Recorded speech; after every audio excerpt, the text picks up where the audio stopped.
Waterlogged is a horror podcast and contains material not suitable for all audiences. Full content warnings can be found in the show notes. Listener discretion is advised.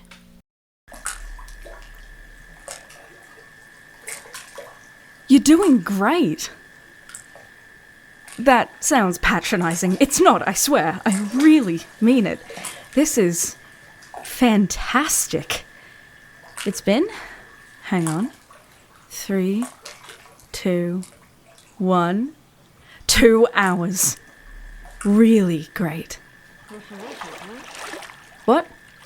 No, not even close. The world record is 6,480 minutes, set by a guy in Malta in 1986. But he was a proper diver who'd trained for it, so no offense, but I don't think you're in the same league, so to speak. That's 108 hours. Sorry? Still, 2 hours is not nothing. Especially for a non-swimmer, and you're still going strong. I bet you'll clear 3, easy. And that is well past average.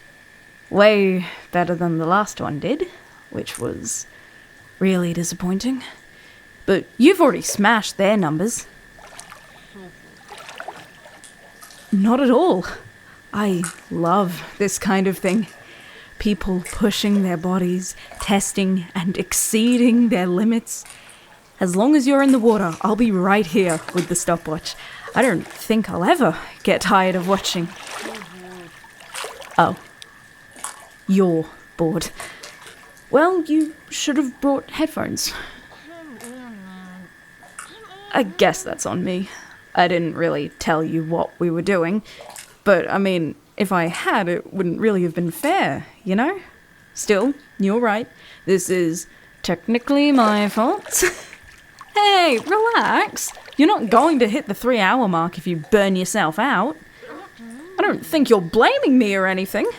Like I said, it is my fault you're bored. How about this? You focus on what you're doing, and I'll keep talking to entertain you and stuff. Plus, I really feel I should be contributing more to this effort than just keeping the time, you know? That sound okay to you? Awesome.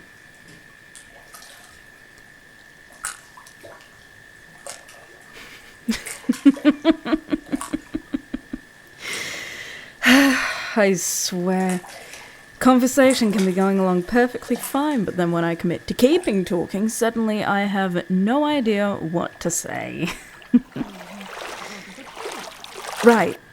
Yeah, I guess I should have thought of that. It's what everyone always asks eventually.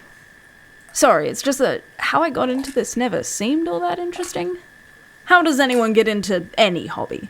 They try something, turns out they like it, and the next thing you know, it's a couple of years later and they've got 4 notebooks full of stats.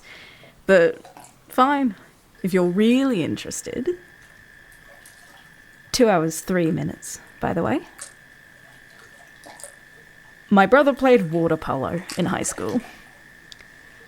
I don't really get it. I must have gone to 100 of his games, and I still cannot tell you how scoring works. But I guess he was pretty good. My parents thought so. And he got a scholarship to play at uni, so he must have been decent at least. The thing about water polo is that you have to have really strong legs. See, you aren't allowed to touch the bottom or the sides of the pool while you're playing, and your head isn't supposed to go underwater for more than a few seconds at a time. So, players basically spend the entire time treading water, which means they're second only to endurance cyclists in terms of lower body strength. Callum was, well, he got strong. He was already a fantastic swimmer when he started playing, and by year 11, I swear, he acted like he could be in the water for days and not need a break. He was the competitive type from day one. Turned literally everything into a contest, even when we were kids. Who could climb higher, run faster, hold their breath longer. Stupid stuff. But he made it seem so important. You'd go in thinking it was silly and you weren't going to play along, and somehow end up invested in being number 1. I'm not competitive. No, really. I mean, yes, okay, I like to be good at things, but I don't have that need to prove myself that a lot of people do.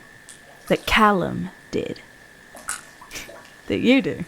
Come to that. 2 hours 5. Callum cared about winning. I cared about how far we can go. General human we, not you and me we. How far can humans take their bodies? To what extent can they push themselves? What are they capable of when they really have to be? You know, the whole mother lifts a car off her baby, or man punches out a bear that's trying to eat him thing. So, while I wasn't invested in the actual competition element of it, I was entirely on board when Callum decided he was going to beat the world record for treading water. Okay, so this was in 1990. The internet was a thing, but very different from how it is now. You couldn't just Google and in 10 seconds know there was no way a 17-year-old was going to beat the record because it was 4 damn days or something. Plus, the Guinness Book of World Records stopped including feats of endurance in, 1986 because people kept getting hurt trying to beat them. So, based on the information he had, it seemed like a reasonable goal. And once my brother decided to do something, nothing would change his mind. So, he was going to beat the world record, and I was going to time him. That was just what was going to happen. But it was my idea to use the quarry. Did you know this place is over 150 meters deep? Right, okay, fair. Was teasing. Tiny bit. It doesn't actually matter how deep the water is, as long as you can't touch the bottom. We're at 2 hours 7, by the way. But it is. 150 meter deep. The one by our house must have been too. It was about the same size. Maybe a little bigger, even, but that could just be me remembering from when I was smaller myself. We weren't supposed to go near it, much less swim in it. Not actually because of how deep it was, though. See, it's really easy to get into the quarry. You just jump. Getting out is an entirely different thing. See how sheer the walls are?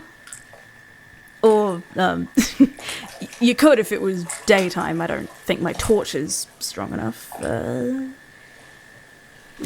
you can kind of... Hey, don't give up now. Come on, I'm rooting for you. It's only 2 hours 8. Flip onto your back and float for a minute. I know that technically doesn't count if you're aiming for the record, but I'm not going to tell. There. See? Catch your breath. You're doing great. Where was I? The walls. If it were light out, you'd be able to see that the sides here are basically smooth, vertical surfaces. You must have noticed when you first got in.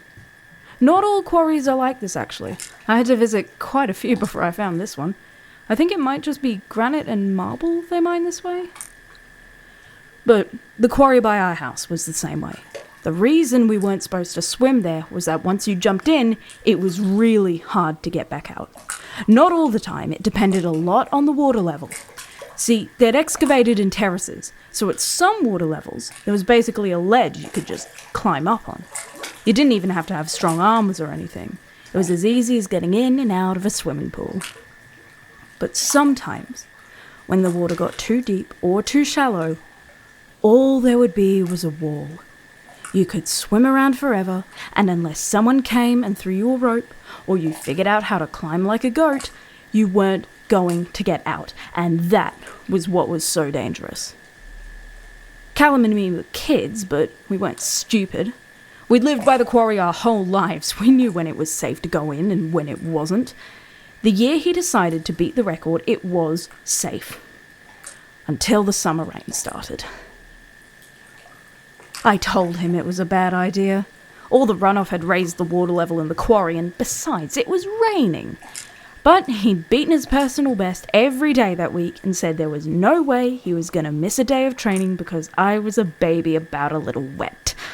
And, like I said, he could make you care about coming out on top even when you didn't want to. So, there we are. Me with the rope and stopwatch, him in swim trunks, both already soaking wet because it's pouring. He smiled at me, told me to start the timer, and jumped in. I told the police the rope slipped out of my hands. That when I realized he was in trouble, I ran to get help as fast as I could, and it was just too late. Really, it was so interesting, you know? Watching him push himself, seeing him dig deep and find reserves of strength he didn't know he had, over and over and over, learning just how strong my brother was. And he wanted to do it. He started the whole thing in the first place. I just helped him see it through. And, okay, I kind of cared about winning. Just a little. Which was entirely his fault. 5 hours, 43 minutes, 27 seconds.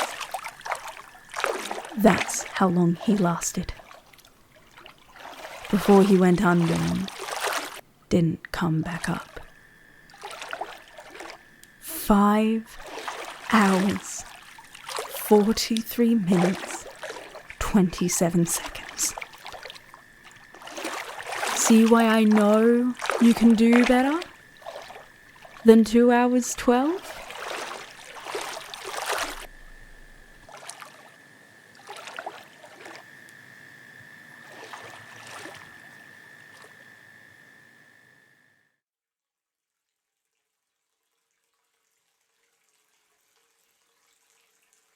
Before I get into the credits, I want to say thank you all for the reviews and the kind words. It is super appreciated every time.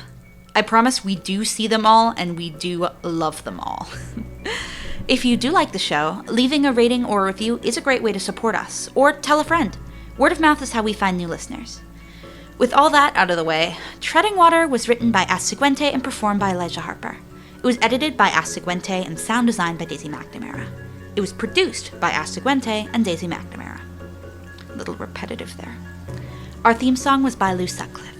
Follow us on social media at WaterloggedPod. Links are in the show notes. Waterlogged is a production of Eelsong Studios and Law of Names Media.